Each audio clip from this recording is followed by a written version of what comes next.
Good morning, good afternoon, and good evening. It's Wade T. Lightheart from Bioptimizers with the Awesome Health Podcast. And I am pumped and excited today because we've got the ladies from Almost 30, Krista Williams and Lindsey Simcik. And let me tell you something about this podcast. I was listening to their podcast because being, an old guy, a veteran in the health industry, I was like, what's going on with people in this almost 30 world? What's hip? What am I not missing? And I was listening into this podcast, which by the way, is one of the top 50 podcasts out there.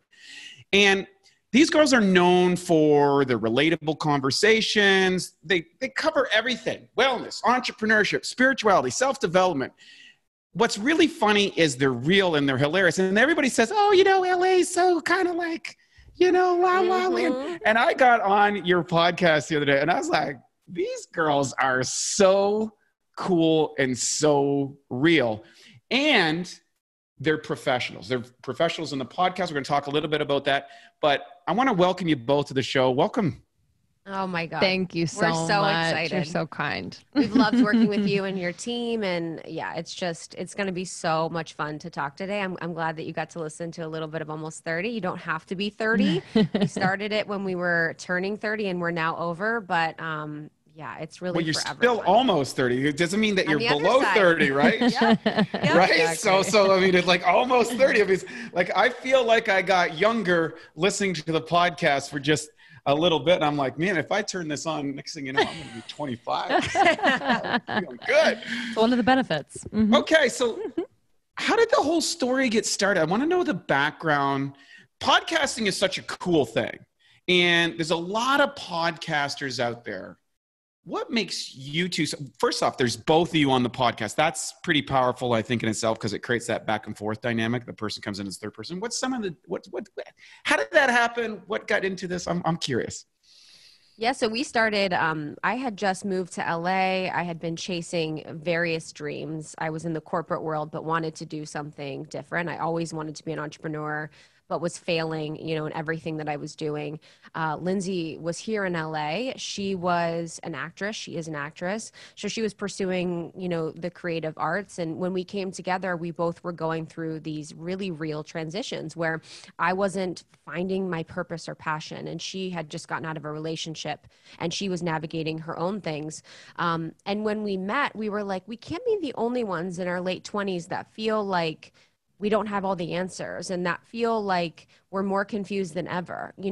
I remember being in my early 20s and feeling like by the time I'm 28, I'm going to have a house and kids and I'll be married and I'll be a millionaire. And being 28 and being like, I have none of those things and I feel really lost. So I'd always been a fan of podcasts and I was like, you know what? Would you want to start a show?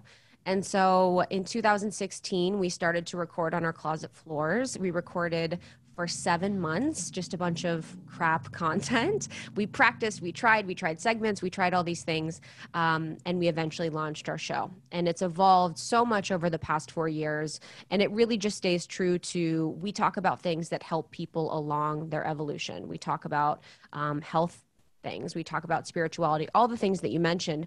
But we really just try to approach it from a really relatable and honest perspective. I grew up in Ohio. She grew up on the East Coast, and we were never LA people. We were never people that thought we were going to be, these famous public figures. And so we really just try to be as grounded as we can because we are our audience. So yeah, it's grown from there. And now here we are. Wow. So, but now you're famous public figures. Totally. Huge. Yeah. I guess on the other side of that, there's not like a difference, but still.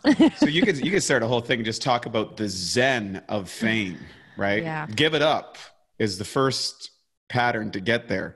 Mm-hmm. Because I think there's a lot of people that are chasing a lot of things. Tell me about that. Like, I grew up in a different era. And, I grew up in I'm a Gen Xers, as they call us, which we're in between everything, where there's nothing for us. We don't even get the benefit of outrage.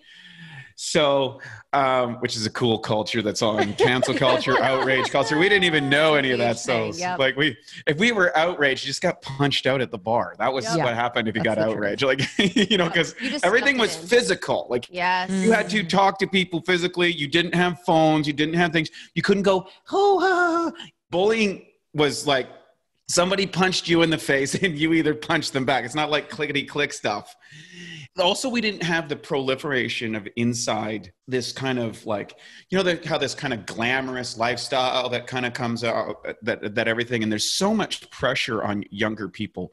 What are some of the things that you felt that are really important for people kind of growing up through that culture and how it impacts their health, their spirituality? Because it's like, for me, I didn't even know anything other than spirituality, other than a book. And I didn't know anything other than health than what Arnold Schwarzenegger told me in his encyclopedia. That was it. These were books. There was no interaction, no personality, none of that stuff. And now we got, how do you sort through the mess? So how does a person do that? And what are the things that come up for you? Yeah, I think the first thing that comes to mind, I mean, social media in particular has been like the greatest connector and also the greatest disconnector to like my own intuition, my own sense of oneness with the universe. And so like, I think being very honest about that relationship between myself and social media and, or just the internet and social platforms at large has been really important. And I think the awareness of like when I'm turning to or leaning on those platforms tells me a lot about where I'm at. And it's been really cool since moving out to LA, having, you know, there's my ability to go outside and be in nature is a privilege and quite easy to do here, whether it's the ocean or the mountains, desert, etc., or even just like a local park. It's, you know, right at my fingertips. And I think being so connected to nature in that way has reminded me of who I am. And it sounds really weird, but I've been very cognizant to make the proportion of how I'm connecting to be in person and in nature rather than online, because I was just kind of losing myself in the comparison game. I was losing myself in like these portrayals of people's lives that I know from my experience aren't necessarily the whole story or the whole truth, right? Like I'm putting up some highlight reels on my Instagram as well, but I also know that I'm struggling with this thing and that thing, whether in relationships or a career or personally, that I don't necessarily share all the time. So I'm very aware of the duality there. But yeah, I think for people coming up in this time and being so connected to social media, it's really turning up our awareness to when we are dependent on it and when we are leaning on it, and how we can connect further instead to ourselves, to nature, to the universe, God, spirit, whatever you believe in, so that it doesn't become this kind of warped world that we're living in. Yeah, and it's funny you said about the about health and wellness too, like that evolution and shift, because you know I grew up in Ohio, so we used to go to the Arnold Classic, me and my dad, right hilariously. On. So that was my understanding of health and wellness. My dad had all the protein shakes in his bag. He would go lift. Like that, I was like, okay, high protein, low fat diet, no carbs, you know, maybe brown rice at dinner, and doing all of that sort of way to get fit and be healthy. And nowadays we know so much more about recovery. We know so much more about nutrition. We know so much more about the way to treat our body to have optimal health, and that it's not just for the aesthetics. You know, I think there was that period where it was fully aesthetically focused. And for us, it's like unlearning all of these things about nutrition and wellness that we were taught, and same with your generation. So to understand that it's more holistic and that there's other ways to get to our optimal health. Funny you should mention that, because we have a philosophy of framework, which is a triangle, which is aesthetics, performance, and health. That seems to be the general thing, the beauty industry, the fitness industry, all of this. And a lot of the social media driven is look a certain way, who cares what the cost is? And then they might move to a performance-based mentality. And you look at Ivy League universities, which has a proliferation of Adderall usage and these sort of things. And at some point, the health gets compromised. Like these kind of goals. And then that's when you kind of go to the third part of the triangle. Very few people go to health off the bat. There's some sort of external. Yep. Do you think it's harder to achieve your goals in life nowadays, not because there's not the right information, but there's too much information to choose from and it's hard to stay on track? Like, I mean, I lifted in a barn for 4 years before I even got to go to a gym. Like I built my own, like, it was just, that was normal in my life, but that'd be insane nowadays. No one would ever do that. Yes. Is that an issue? For sure. I think choice fatigue is a real thing, whether it's on Instagram, online, we're getting all of this information. Even as podcasters, we interview incredible experts every day. And sometimes we're like, wait, what do I need? What do I believe? Right? And what should I try? And so to my earlier point of like really tuning in to like how I'm feeling, to my body, to my spirit, to my mind. And there will be experimentation with various things, but I do think that because we have so much stimulus in terms of our feeds, and we're scrolling and we're seeing so many things every single day to buy, to hop on the trend.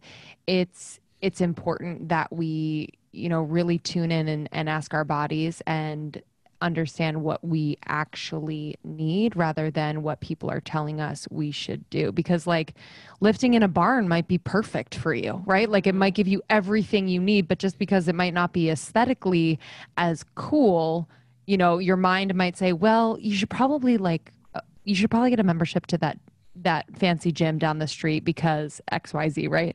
But it's like, no, what do I really need? Mm-hmm. So I think I'm just asking myself those questions a lot more. I do feel really blessed that we have so many options and that we're learning so many different things as it relates to health and wellness and spirituality. But it just all comes back to like trusting our own intuition there. Yeah. And I remember I was in New York and I was all about the aesthetics. So I was working out like more than 7 times a week. I was, my leanest and all of these things. And I was really subscribing to like low carb, whatever.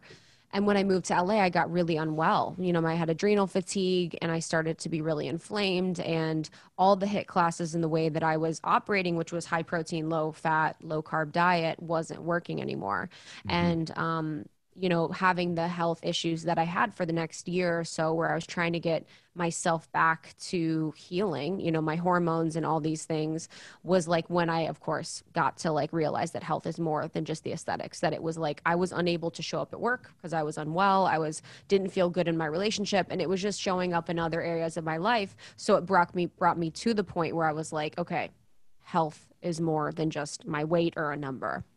And I think during COVID too, it's really taught both of us that, we don't need all the classes. Yeah. We don't need, to go to all these different like healthy restaurants. We can make food. We can really simplify what we're doing, eating, consuming every day and still feel really good. Yeah, 100%.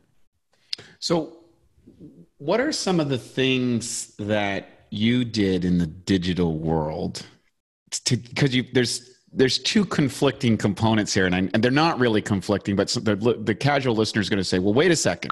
Mm-hmm. Here's these super successful podcasters who's talking about really cool stuff all the time, and I want to be like them. And then you're also saying, hey, we've got these feeds and stuff that are causing confusion. So how did you figure out that kind of magic combination of being able to take control of your health and your personal life and your spirituality, which we'll dive into a little bit more, but still be able to be successful in that world, which is the world that we live in today? Let's not kid ourselves. It's a dominant form of media right now.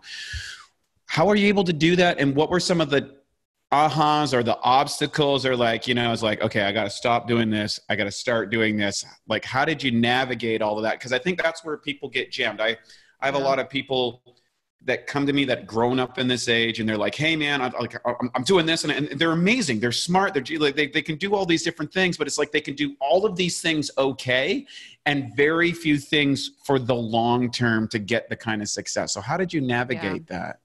Yeah, well, Lindsey and I, for the first 2 years, for the first part of the podcast, I was unemployed. So I had quit my job to pursue another thing. And we had extra time because I was unemployed during that time, and she had a full-time job. And then I got a full-time job. So for the first 2 years, we were building the business with full-time jobs. So it was on the weekends, it was at night, it was during my lunch break. It was like all these things to really make it work. And after that point, we were finally able to quit. But it wasn't just like we fell into it. It wasn't like, right. We were gifted anything. We've never joined a network. We've never taken on outside money. We've always just been thinking about it in the long term of like, this is a business. And the way that we're going to establish and set up our business is by Googling, by listening to other podcasts, by figuring it out rather than like being handed anything. But, it can be something where people see anyone that's successful and they're like, oh, it must be easy for them. They have a platform, they have a show, but it is one of those things where the more people you have listening, the more responsibility you have and the more feedback you get. So there is more pressure as it gets bigger and bigger. And I'm trying to change that narrative in my mind, but it can be even more challenging the more successful you are because you have more eyes on you. And this was something that Lindsey and I never really set out to have the intention to have a full-time team or a business or tour or whatever. We really just had the true intention of like exploring this conversation we had together, enjoying the conversation, enjoying the ride. And it really just grew from that. And we help people launch their podcasts and shows. And sometimes it makes me a little sad when people start shows and they're like, okay, how do I monetize? I've had one episode out. I want to make money. And it's like, I totally honor that. Like making money is important and it's a right, everyone deserves it, but it is a little hard because you don't make money just by doing the thing. You make money by like doing the thing well for a long time. And so it really takes people a lot longer than people think. And if you're doing it for the right intention, it will happen. It's so true. A lot of people don't know that Matt and I, who started our company 16 years ago, we didn't pay ourselves for 10 years. Wow. Oh my goodness.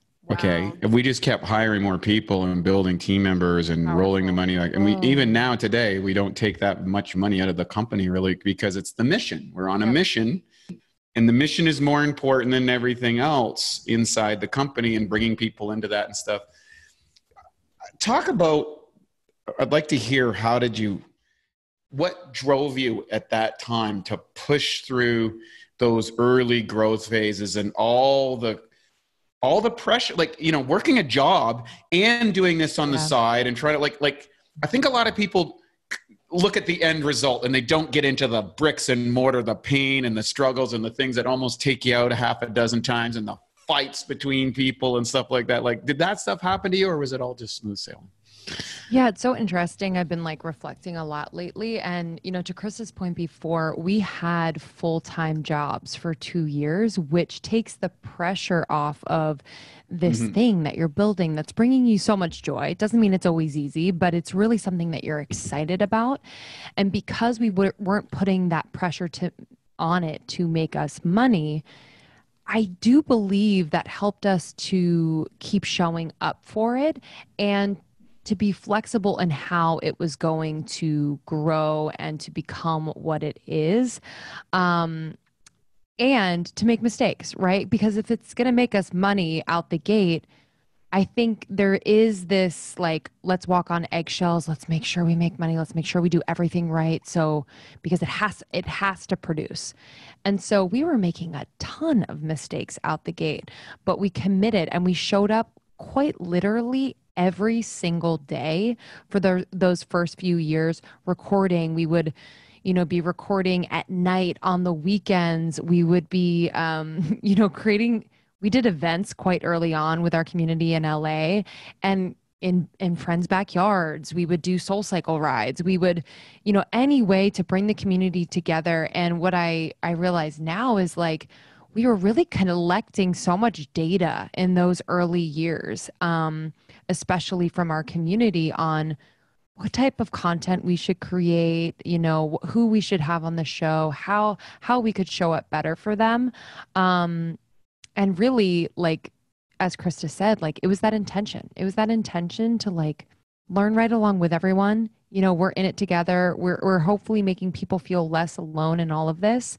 And so with that really strong heart-centered intention, I was like, I'm going to do this no matter what. We're going to show up no matter what. We're going to make it happen no matter what. And then I'll let Krista talk to the monetization piece because that happened, you know, soon into it, but it was definitely built on that heart-centeredness and that emphasis on relationships. Yeah, and I was just thinking too, when you were talking about, you know, entrepreneurship, it's like such an interesting shift in culture where it's like entrepreneurs are like the sexy thing. It's the cool thing because everyone's seeing like, you know, Uber making all this money and the Silicon Valley moment. And on Instagram, you know, the entrepreneur has their computer by the pool and all that. And it's, you know, there is such a beauty to being an entrepreneur, but it's for me feels like it's not more harder, but it feels like a different path. You know, when I was in a corporate job, it was like a low level of unhappiness for 8 years.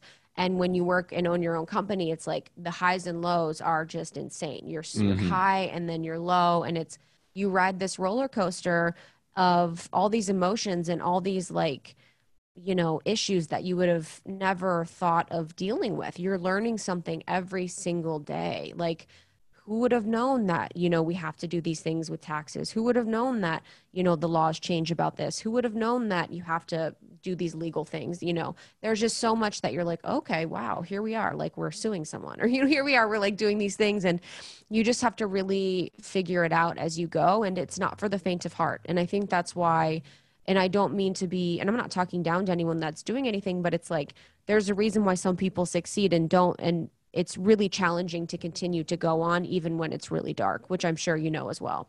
Let's talk about that for a second, because one of the criticisms of youth today is the snowflake culture, right? It's like people have lived in such an advantage far as information technology and components and ability and mobility. Like there's just so much. If you look at the person today, they have more access to everything than ever before in history. If you look at from a human perspective, even the poorest people in the world is living lives that were unimaginable even 100 years ago.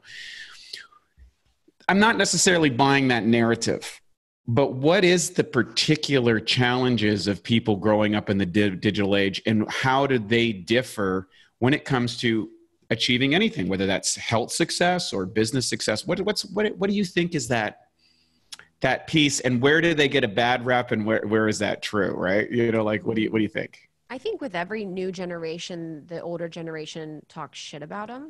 Yeah. That's just like how it goes in life. You know, Yeah. It's kind of they, you know, you never realize how good it was, or that kind of narrative is just continuous with evolution as people.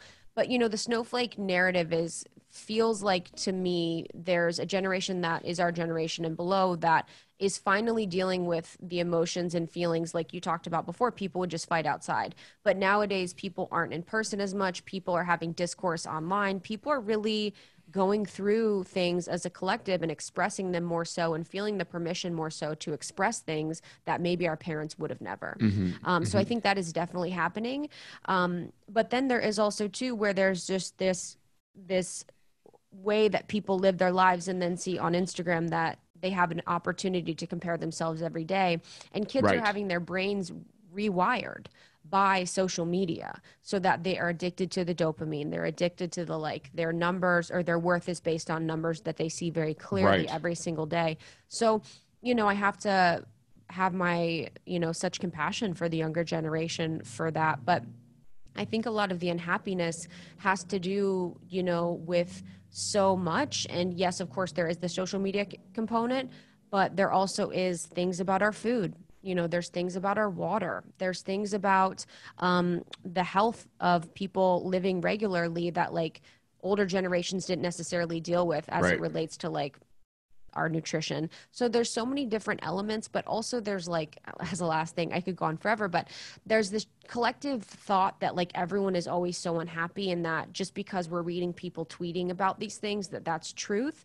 And we also need to remember that like 1% of the population is on Twitter as a whole. And it's like, we take these narrow situations and apply it to everything when it might not be true collectively. And I think like on social media, one of the bright spots is that we are having conversations about things like mental health that maybe, my parents' generation didn't. And so, yes, there is that kind of constant need for validation on social media, but there are also just these,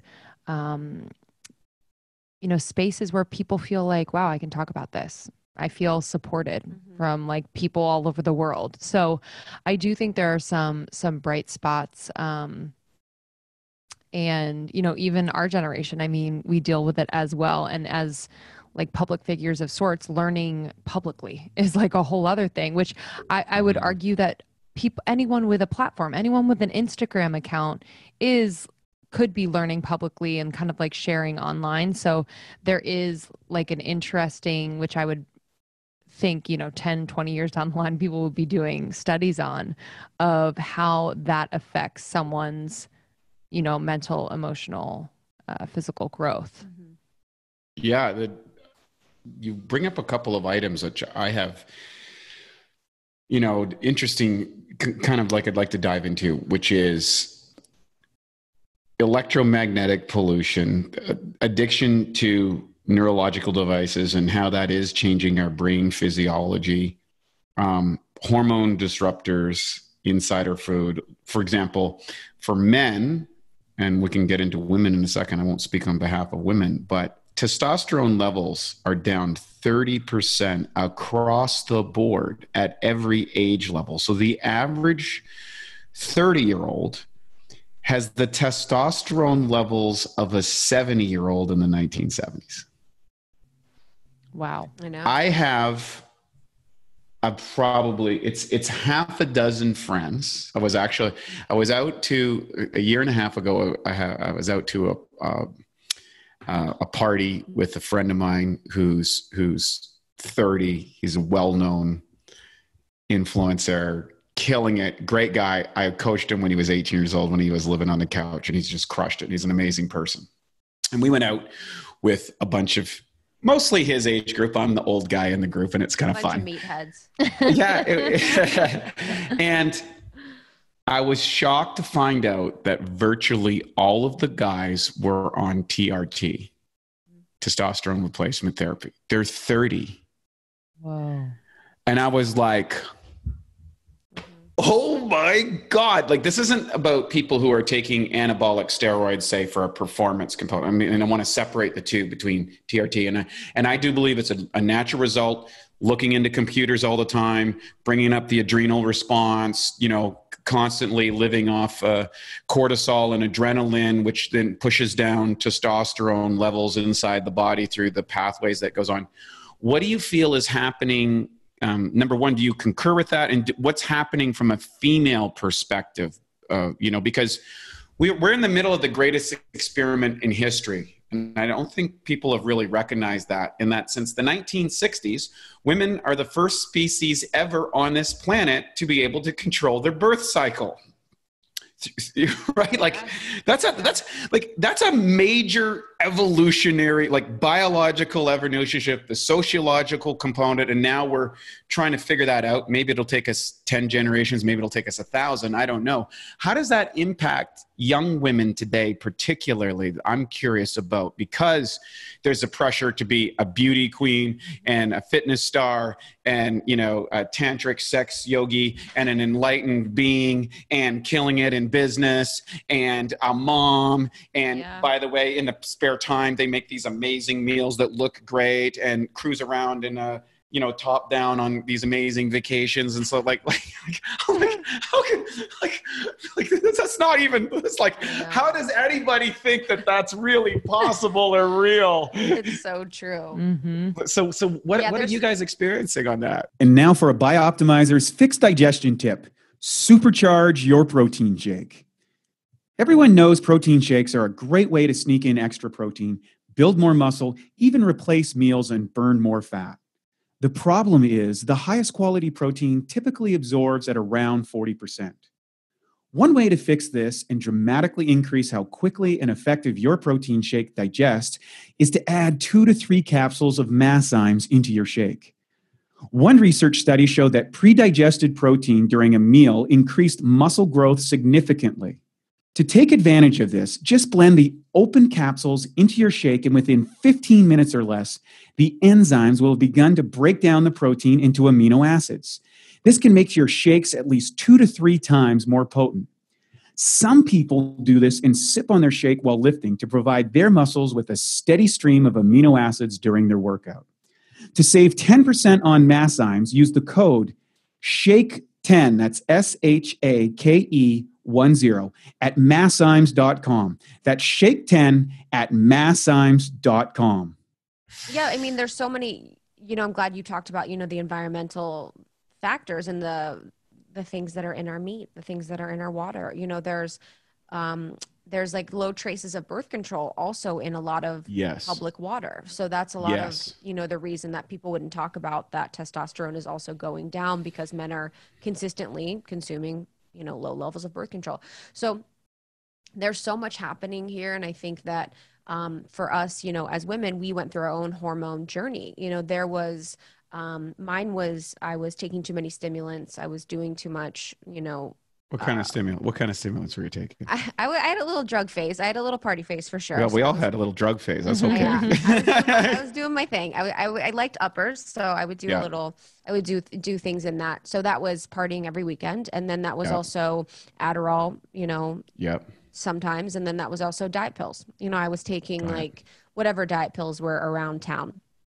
So were you getting them through a prescription, or were you buying them like off market? No, off market. It was like Cellucor diet pills. There was like and then just any ones that were like trendy. I never got a prescription. And the Adderall I got from friends. Yeah, as you do normally. Did you like Adderall? Did you like Adderall?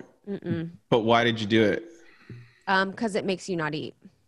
And I'm saying that with shame. Yeah. Oh, okay. Yeah, it makes very you not interesting. Yeah, very interesting. And then you could stay up all night. So, but that just really, all of these things, including all the other factors that we normally deal with, really fucked with my hormones. And if you talk to us or any of our friends, the people of our community are women that are realizing the impact of these things, maybe as a small group, because I don't think anyone has that particular story like I do, but more so that they've been on birth control for 15 years. And they were put on birth control when they were 15. They didn't really realize the implications of it. And now they're 30 and they're like, what is going on? So there are such deeper impacts of birth control that we didn't even really think about, that we really woke up to when we started the show, and we're like, I don't know if this is normal.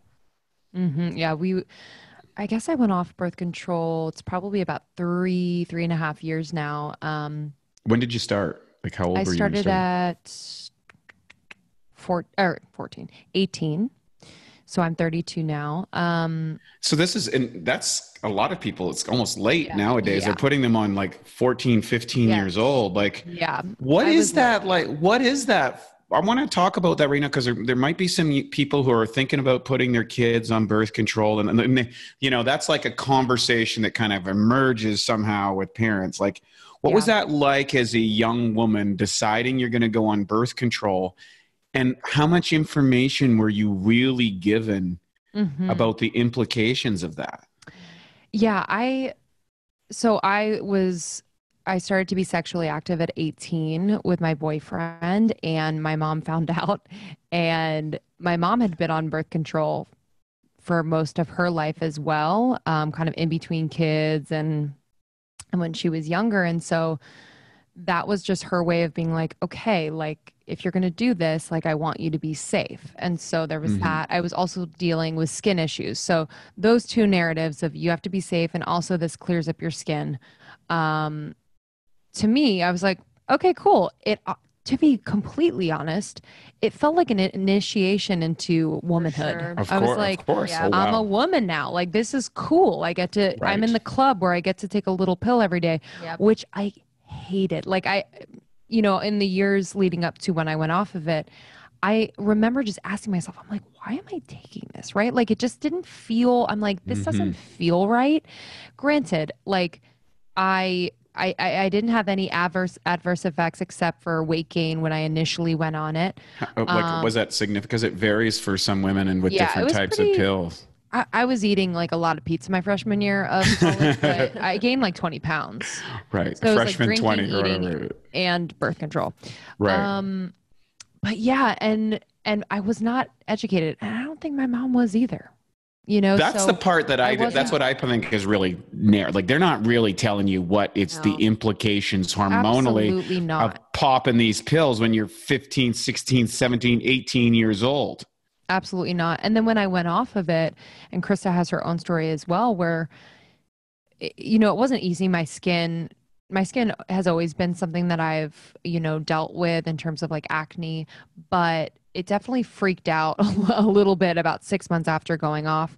Right. But then after that, I was like, I'm so in tune with my body. It's the coolest thing ever, you know? So not only am I aware of like, okay, I'm going to have really high energy the first week of my cycle. Second week, it's still like on the rise, you know, testosterone and estrogen are rising. So I'm going to be active, creative. My mind is super sharp. And then I know week 3 and 4, I'm going to alter my workouts. I'm going to alter what I eat, how I sleep. So it's actually been really, really cool to come back to myself in that way. Yeah, I think, you know, the moms that have, it's like they have the best intentions, you know, of course. Like, of course, there's no one that they want to, you know, protect more than their kids. So I think, you know, my intention of my mom was to avoid pregnancy. You know, she didn't want me to be someone that was young and that got pregnant. Right. So that was what it was. And then it was like, oh, you're going to have clear skin and whatever. So it just was like when I was 26, I was like, oh man, like I don't really feel right. You know, this doesn't really feel good. So now, you know, I empathize with those mothers that are like, oh, I know she might be sexually active or whatever. And I don't want them to potentially have a child pregnancy or, you know, a young pregnancy. So it's really like, what do you do? But I don't know if birth control is like as a whole, a societal solution to what's going on. Talk about, the process of coming out of that. Like, what was the decision that said, hey, you know, I need to get off this? And what, like, how did that work out for you? What made you make that decision? I think mine was in, I was living in Chicago and I was kind of having my like my like awakening in general. And I was just like, I don't know what it was. It was like an intuitive hit. I was like, I was like 26 maybe. And I was like, I think I want to get off of this. And so when I did, I felt like a new person. I felt like this was who I was. I was like, oh, this is my personality, not, you know, someone that was, I just was more emotional on birth control. It never really sat well with me. So mine was intuitive and it was easy for me. It felt great. I didn't really have any side effects or anything like that, which people can have, I'm sure. So mine was just great to get off of it. But we do have women of our community that are trying to get off all the time, you know, and they're nervous because they're afraid that their cycles will be messed up or that they'll break out or all these things. But it is a really beautiful thing, like Lindsey said, when as a woman, you can tap into these like superpowers of the changing of your cycle over, you know, the next couple months. And as women get more in tune with their bodies too, it's like empowering too. As men, they can really figure out like with low T, like what is actually going on here. And, you know, I do think that there's like a culture of fitness people and of like certain people in like almost the Silicon Valley way where they're just using testosterone to like, I don't know. It's almost like the new type of cool drug to be. 100%. I mean, you know? I mean, the bottom line is if you go to Silicon Valley or if you go to New York City, you're competing against someone who is doing exogenous testosterone. They're using cognitive enhancers. Yes. And whatever drug. Where do they get the T? What's that? Where do they get the testosterone? Like what? Well, you can get it from your doctor. So there's two different, if you're doing testosterone replacement, you can get a replacement testosterone for, you have a below average level of testosterone and they say you got to put on. And that's usually a result because you were working online, burning out your system. Like the culture is, hey, it's not a question of, hey, the culture is not healthy and I need to do something about it. It's like, no, how do I compete within this culture? And so, you know, especially for young men, and you can I want to do this exchange between the difference between men and women when it comes to hormonal components there, because I've never got into this, so I just kind of see where this is going. Love it. I think for a lot of guys, and especially with this biohacking community, number one, you see the external guy, you know, with the perfect genetics that's ripped to shreds, might be using a little testosterone, or he's just genetically gifted or whatever. And they're like, man, that's what I got to compare myself to. I got to go for that. Then they're comparing themselves to the, you know, the silicon kid that at 24 is worth $150 million because he invented the new app and he's living the lifestyle. And then they're watching Dan Bilzerian videos and think they need 400 girls, you know, trying to rape them at the party.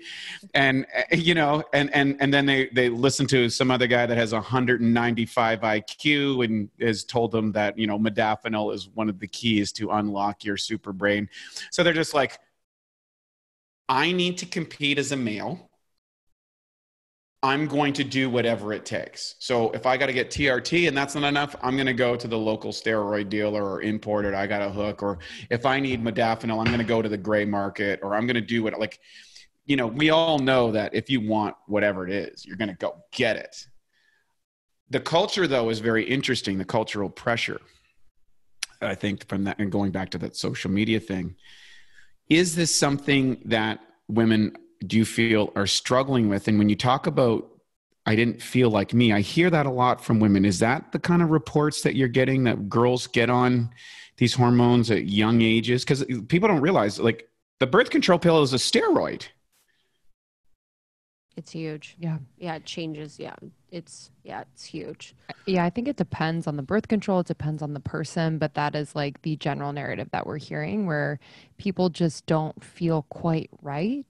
And I think, you know, I'm thinking about this in real time. So forgive me if it's not. Well, that's why I'm going there, because I want to it's like, get into real.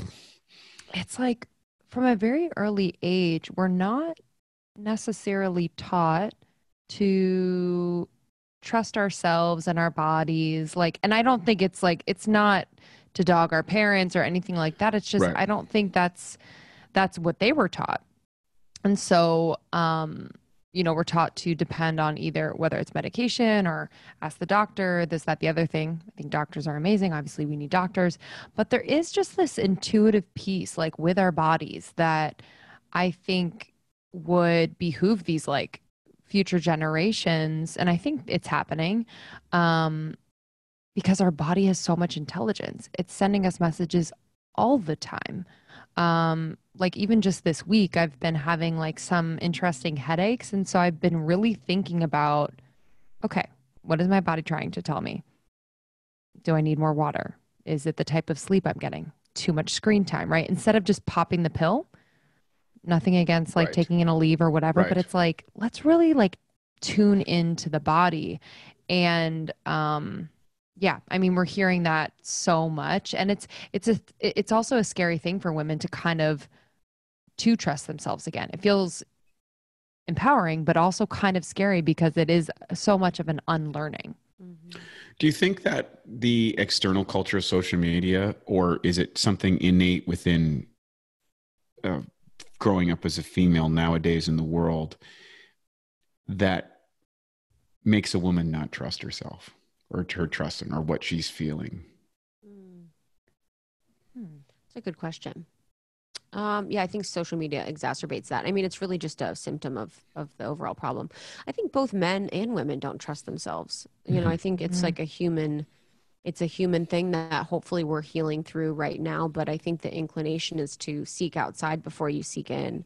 So, you know, for women in particular, it might be a little bit exacerbated because, you know, as a head of household, as a wife or a mother, you really are looking at other people consistently to see what their needs are and how you can respond to that. So I think there is a greater opportunity potentially to lose trust when you're dealing with so many other people that rely and depend on you. And as a man, it might be a little bit easier, but this could be short-sighted because I am a female coming from a female perspective, that men probably don't have as many opportunities to look outside because they just have the not singular job, but as a head of household earner, you make the money and come back home from like the nuclear family perspective that exists. But I think for everyone, it's like, our whole lives we spend comparing, and doing all those things. And it's really our work to be good on the inside so that we don't do any of these things that we talk about. We don't take pills when we don't need them. We don't, just look for the shortcut when we could go the long way, even if it's harder and stuff like that. So what is the kind of almost 30 podcast kind of insight? I'm a young person tuning into your podcast. I'm 18, 20, 25, whatever, kind of moving up, starting to get my feet in the world and getting beat down a couple of times. What is, quote unquote, the prescription for finding your intuitive self and developing a lifestyle where you both can have your health and some spiritual perspective or mindfulness while being able to get the business? Like, how do you get to that spot from where someone is? What would you suggest as a, what does a person do? I'm sitting there going, hey, I want to be like you guys. I want to have a podcast. I want to be healthy, right? I want to look good and I want to meditate. Like, how do I get there? What do you guys do? I want to know. Tell us. I think, very simply and tactically, it's like creating a routine for yourself that supports that type of growth and evolution. So yeah, rituals, I think, especially bookending your day. So a lot can happen during the day, right? You have your responsibilities, your job, et cetera, but how are you starting your day? How are you take us through your day and then like your typical day. Yeah. And then I'll get Krista to take us through her day. And I'd like to see some comparison here. Yeah. I mean, currently, being in quarantine is interesting. So, but what I commit to every morning is movement, mindfulness, and some sort of expression and nourishment. So that means moving my body in a way that feels really good. I'm no longer forcing myself to do workouts that I hate. So that could look like a walk, that could be a hike, that could be yoga, that could be ecstatic movement, like a Tarantumi class. Right. Mindfulness, it could be meditation. I usually meditate to like binaural beats. Or that could be like a mindful journaling, like kind of a channeling or asking questions of my spirit guides or, my own intuition. And then the nourishment piece is really making sure that I am getting enough water. I love doing like a hot water and lemon. I do love coffee, so I'm making my coffee elixir, which is kind of coffee. What's your favorite brand? So right now, I'm really loving Laird Superfood. They have like a premium coffee and creamer combo. I really love Laird. And then I'm trying to think of what else did I say? The fourth one? Wowlands. It's really good. I lost you on I interrupted. I was so rude with the coffee comment. Expression. That's so good. So expression is really just making sure that I am committing to a creative practice every day. So whether that's quite literally drawing like a kid or singing or whatever that looks like in the day, I just want to make sure that I'm able to do that freely and without it having to be something and really without having to show anyone, just having it for myself feels really, really good. Yeah. And I think, it's like talking about, okay, so how does someone get success like you if they want to do a podcast? It's like, it kind of goes against everything we were talking about where we're like, no one should look at everyone else and want what they have, so I think about that too. It's like, what I'm doing is a fit for me, but it might not be a fit for everyone. And for me to be like, oh yeah, this is amazing and perfect and everyone should have a podcast and everyone should be this isn't true. I hope that everyone seeks like their own health and their own path first, for sure, because if you try and follow what you believe is someone else's path, it's never going to work, unfortunately. But for the routines of the day, I get up at 5:55 actually, and then I'll do, I'm loving Joe Dispenza's meditations. Have you ever done any of those? So yeah, Joe's great.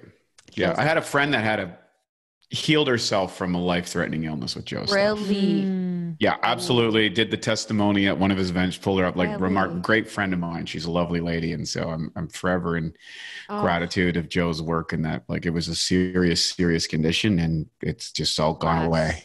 Bless. Yeah. His work is so Wow. powerful. And so I'll do that right away. I'll do some dream journaling just to write down and clear my subconscious. I'll pray. And then normally I'll do in front of the red light. I do red light therapy every morning, which I really like. It's So beautiful. good. You like Which that? one did you use, the Juve, or do you use one of those beds, or what do you do? I got the Juve, but I heard that there's a lot of EMFs from it. So I'm kind of bummed out about it. Right. But how do you feel? I feel great. It's really Well, helped with that's good inflammation. testament, right? Yeah. And, toning and stuff like that. But yeah. And then, I might have breakfast. I might go on a walk. I might be on my phone. I might not. But really, it's like the beginning connection to whatever that is probably the most important. And for me, over the years of transforming my life, if you could say, is like really meditation has been number one. It's the ability to like observe myself and the ability to see myself outside of like that singular view when you're living your life and you're like, why isn't this working? Or why am I not healthy? Or why am I not all these things?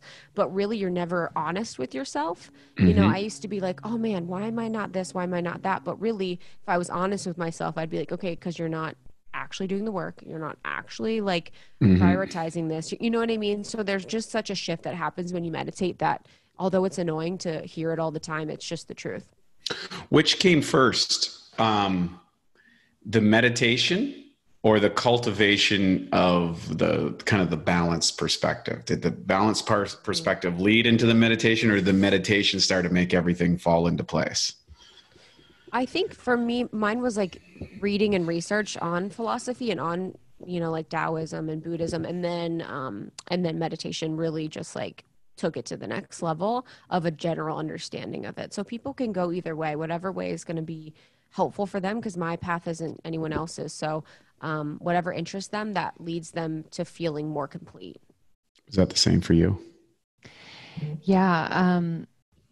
It's funny. I was living in New York before LA and was not meditating in New York, which is a place where you should definitely be meditating. Pretty hard to meditate. I can't even sleep in that city. I just kind of like, there's this pulse that goes through you. It's like, Yeah.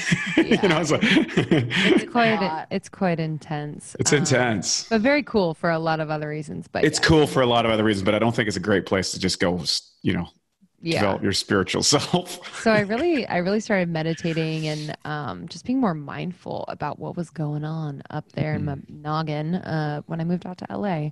And I think nature had such a huge part of that for me. Like I was like, oh my gosh, like I'm so connected to all of this, and to be able to kind of hold that in my mind's eye and in my heart, like in meditation, just feels so good. I try to meditate every day. It doesn't always happen, but I allow it to look different, right? Like it doesn't have to be sitting in silence. It could be to music. It could be a movement meditation. It could be like a yoga moment, right? Like it could look so many different ways. But it's really helped me to settle into who I am, which allows me then to just like learn very freely and without judgment. I think sometimes I'm a thinker. I'm like so in my head. So this has really helped me to just kind of come down, be in my body, remember who I am, and intuitively just kind of like seek what I need to learn. Very good. Now you guys have such a cool podcast, and it's so fun and jazzy, and it doesn't feel kind of like contrived in a studio. audience. You know, like the studio is like, okay, you know, Krista, you're going to take this side, and Lindsey, you're going to say this, and you're going to create this kind of like, you know what I mean? Yes, we're going to bring out the pregnancy test in this episode. That'll be a fun episode. Yeah. No, it's even more fun getting to the pregnancy test, right? Yes. So did that just emerge naturally from your friendship or your natural dialogue or the differences in curiosities or how did that come out? For sure. You know, it's just who we are. And it wouldn't be natural if it was any other way, you know, to have the same opinions on things or to like be the same person wouldn't make it interesting. So yeah, you know, our job is to really just be as much as we can who we are, because that's when, you know, the show is at its best. Mm-hmm. What would you say is maybe a few of the most interesting topics that have got your interest these days that you're just like, I can't get enough of this subject. This is so cool. I want more. We need to talk more. We need to interview more people. What is it? What do you think is real, relevant, and raw for you guys these days? I think aliens for me. Mm-hmm. Yeah. Sure. Just got my night vision. We're gonna do some alien watching here in LA. I think aliens is just huge. You know. Do you believe that do you think there's aliens on the planet right now? Yeah, for sure. I think they've been living here for a long time. Are they influencing our government? Yes, 100%. For sure. Really? Yeah. 100%. Have you seen an alien? No, I wish. You know what? I think I've chosen from a soul level to not. I don't know about you guys, but I got into Zecharia Sitchin's work way back.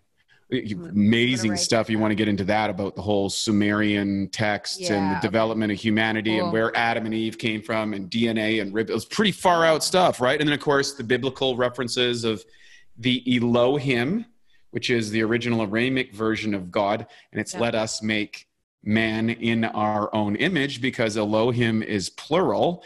And then through every culture, whether it's the Indian or the Greeks, there's this historical pantheon of super beings that come back and interact with humans. And so I think there's a strong possibility that aliens have been here, and I think there's a strong possibility that they're influencing. And I hope it's not the David Icke version of aliens, which are controlling the planet, but it kind of looks like it is. Yeah. And I don't know where we're going to go with that one, but you know, if we had to do it, hey, you know what? I'll give it a try. I don't want to discriminate. I don't want to discriminate. That's the most important thing. Everybody deserves a chance. We support everyone and aliens. I love it. Way off topic. Two things we're going to get into. I would like to know your top 5 go-tos, each of you, for biohacking or biooptimization. And then let's talk about your podcast pro. So who wants to go first? I'll go first. So actually, your magnesium. I take magnesium. Oh, thank you. Always say magnesium is one of my, it's like very simple, but to keep you regular for your nervous system. I think it's like such an undervalued nutrient, and I love your magnesium. I take it every night. I also really like Apex a lot. It's like the best. But I'd say those, red light therapy is great. Really good water, you know, having high quality, clean water is powerful. Good sleep with like a sleep mask just to make sure that you have like no light coming in. And then the last biohacking thing, I have my vibration plate, which I really like, where I'll stand on it for like 10 minutes, 15 minutes just to move my lymph around. Which one do you use? Which company do you like? I just got the cheap one on Amazon. It was like $200. So it's nothing. It works great. I know they have the stand ones, but I just was like, I'll just try with this one. But I really like it. And I think it'd be valuable for people, especially when they have desk jobs and day jobs, just to like move a little bit. Oh yeah. I run down to Bulletproof Labs and jump on the one down there. Oh, you do? I'm so close to you. I'm like half a mile away from there. No, really? I swear. Which way are you towards the fairgrounds, the Ferris wheel, or are you down to the other way? Towards the Ferris wheel. Yeah. I was down the other way, but we moved closer in Santa Monica, but I'm like half a mile away from Bulletproof. We're definitely gonna have to meet for coffee at Bulletproof for sure, and trade alien stories. Yes. Actually, Bulletproof's one of mine. I love Bulletproof. Just getting my like healthy fats, the MCT, the collagen in my coffee. I tend to fast in the morning until about 10:30 or so. So fasting minus my Bulletproof. Also Clear Light sauna. So we have a sauna here in the studio. and just that infrared. What do you like about the clear light particularly? Their infrared capability in that sauna is really, really powerful. Yeah. I feel like the heat, it penetrates on a level that I really haven't felt in a sauna before. So it's been super healing for my skin, for aches, and for my joints, and just like general detoxification. It's also a great place for me to meditate and write. Yeah. And then I also really love athletic greens, which I drink every morning. It's kind of like a all-in-one like daily green.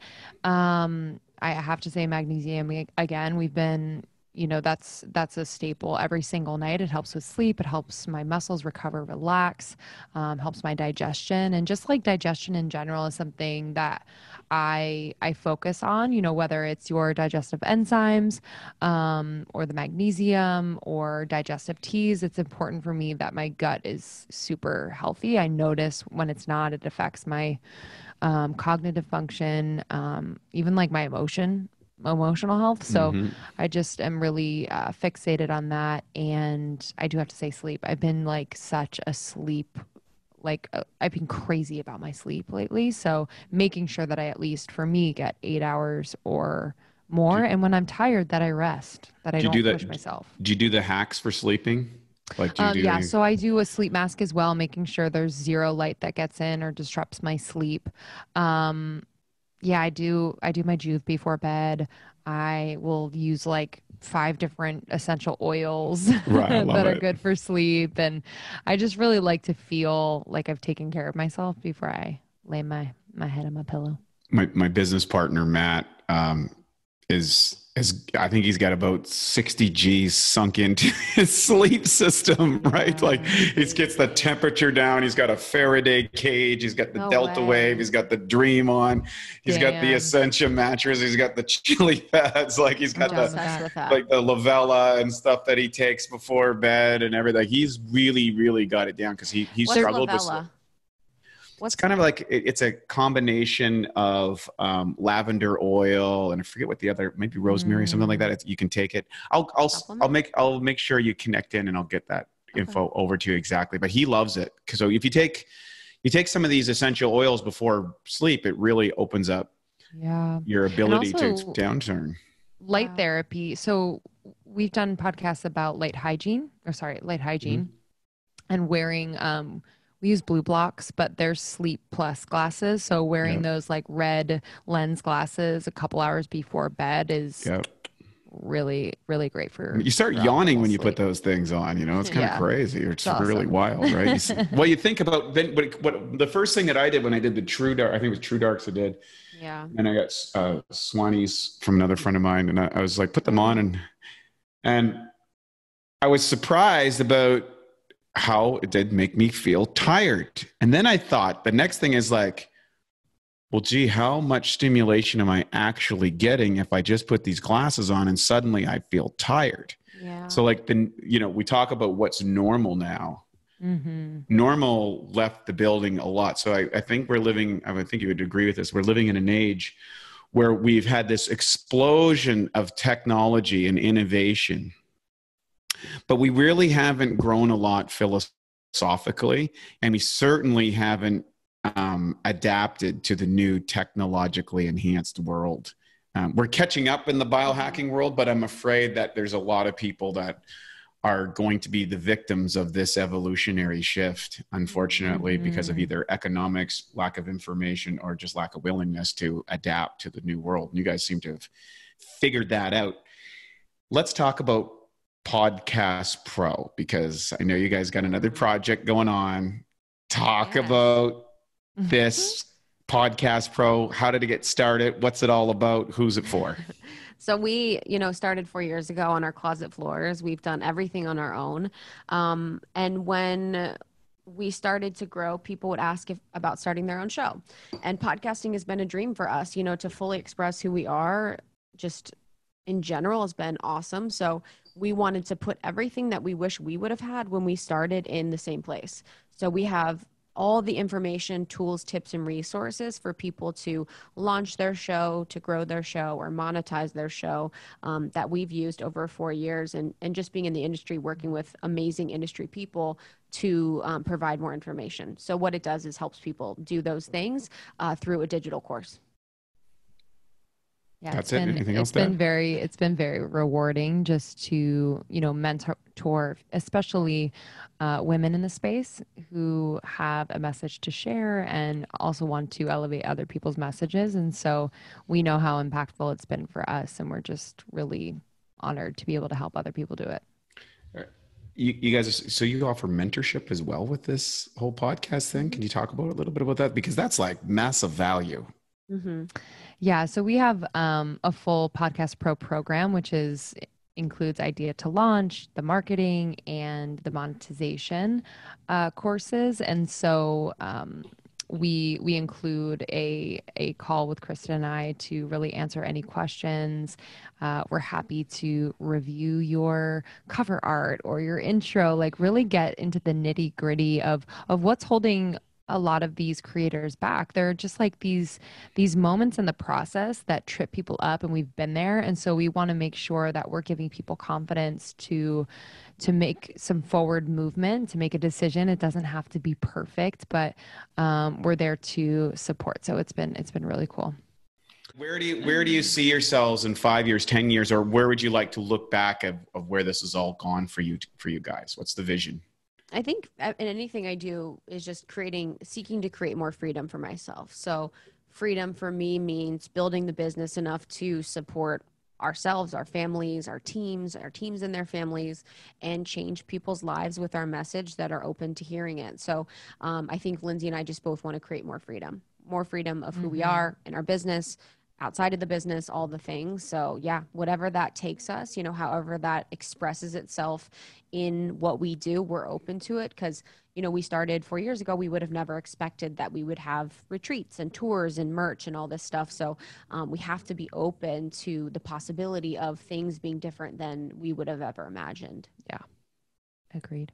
I find it so about fascinating. you? For me? Mm-hmm. Yeah. For me, my business is more of expression of my dharmic path. So most people are familiar with karma, and karma is the collection of the decisions that you've made up to this point in this lifetime and beyond. So I don't believe that I'm a victim of anything other than my own choices, and my circumstances are reflective of my choices, not just in this life and not in the and in some other life. And that's very empowering, because I can't make sense of the world as it is, because I won a birth lottery. I was born in North America. And even though I wasn't a financially advantaged or an educationally advanced place, I still was born in North America, where we just have opportunities that a lot of the world doesn't have, period. And there, so I feel really grateful there. But also there was other things, my sister died at a very early age, and I thought, we had the same parents, the same lifestyle. And, she died at 22, and somehow I was healthy and I was able to kind of go on this thing. And so I was like, that's not fair either. Right. So why is that? So obviously there's some sort of bigger path. And I haven't told many people this, but I had a near-death experience when I was 22. And did the whole thing and saw the light and the whole 9 yards. It went through past lives. I'd never heard about that stuff before. I went through this remarkable experience. And from that point, I realized that I had been looking at life like a kindergarten student, and that I was going to embrace taking risks. I was going to do things that wasn't expected. I wasn't worried about the outcome, and that ultimately I wanted to realize my best self. And when I went to the Mr. Universe contest, which was a dream of mine that I had for 16 years, I did the contest. And this is a long answer, but I think it's important. I did the contest, and there were some boys outside that couldn't afford to go to the stadium. And I would meet them. They were waiting at the hotel, and I would have a little chat with them. And I said to them, more kids were coming out, because I said, after the contest, I'm going to have a teaching with you. I'm going to take you, and I'll go and do a little posing routine or whatever at your guys' gym. And so every day there's more and more kids coming at the hotel, and they're all kind of I can tell they're kind of excited. And after the contest, true to my word, they were there and they took me and saved up all their money, took me on this event, like all through the back end streets of Mumbai, India. I end up this place. There's probably 300 kids in the scorching heat, humid heat, to pile in to get these lessons from this guy, this white guy from Canada that ended up there. And prior to that, I had got into meditation and I became a vegetarian because of that, not because I'm a vigilante vegan. And I got featured in a thing over there. And there was this whole publicity thing that happened because I was this vegetarian bodybuilding guy at the Mr. Universe that happened to be in India. So there was this series of miraculous events. And I coached those people that day. And I'm actually just saw one of the kids who ended up in a career in the fitness career. I just saw him last year. I went to India again and we met up, just got married. Oh. And at that moment, I recognized that my journey towards becoming Mr. Universe or these kind of fitness kind of X things, that was just a signpost on the way, that my real pathway was to educate people about health, about fitness, and then ultimately about their true divine nature, which I believe is your spiritual self. That led to an incredible life, very unusual life. I've had a very strange life because I'm not garnered by the same thing. So I would ultimately like to say, when I get done with all this, is a couple of things. Number one, I want to redefine the public and government definition of what food is. Yeah. Mm-hmm. And I want to create an education process that stimulates and integrates the aspects of human health in a highly technologically advanced world. And then the final piece is I would like to be known as someone who didn't define himself as a physical being, as a father or a husband or a businessman, but was just a spiritual based person that had this life. And that was the only thing that actually mattered in the whole circuit. So if I can get those three things, I think I'll be a success. If I don't get those things, I think I'll be a success because I'm pursuing them and that's all that matters. We'll take it up in the next lifetime if I fail this time. So that's how I feel about it. Okay. Powerful. I love Thank you for sharing that. things. That's Yeah. powerful. Where can people reach you? How do they find out more about your podcast? Also the Podcast Pro program that you're off. I think that's great. I wish I had something like that. I think everybody needs to get, follow the mentors. Where do they reach you? Where do they find you?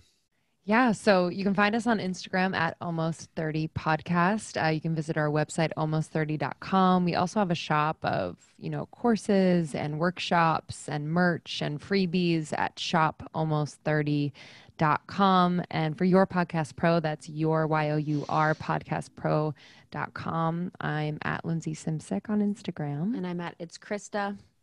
Yeah, and that's about it. That's about it. We're everywhere, everywhere you want to listen to podcasts. And yeah, this was so much fun. And I'm so glad you're on the West Side in Venice. Looking forward to seeing you when quarantine lifts. And yeah, we love our Biooptimizers. Thank you. I got a question. Just the last question before we go. Yeah. Like if I wear an Almost 30 t-shirt, is that going to be kind of cheesy? Is it people going to go like, who the hell is he kidding? Or are they going to say that guy is so dope with it's very cool. It's very cool. Very chic. What color? Very chic.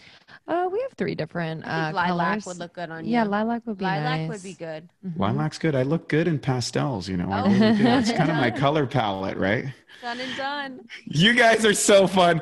Thank you for joining us today on the Awesome Health Podcast. Nice. For folks listening, make sure that you check out Krista and Lindsey. They have one of the coolest, funnest podcasts ever. It's kind of like a Joe Rogan style almost, which is just fun and interesting to listen to you. And you guys are such great sports and you're doing such great things. So thanks so much for joining us today.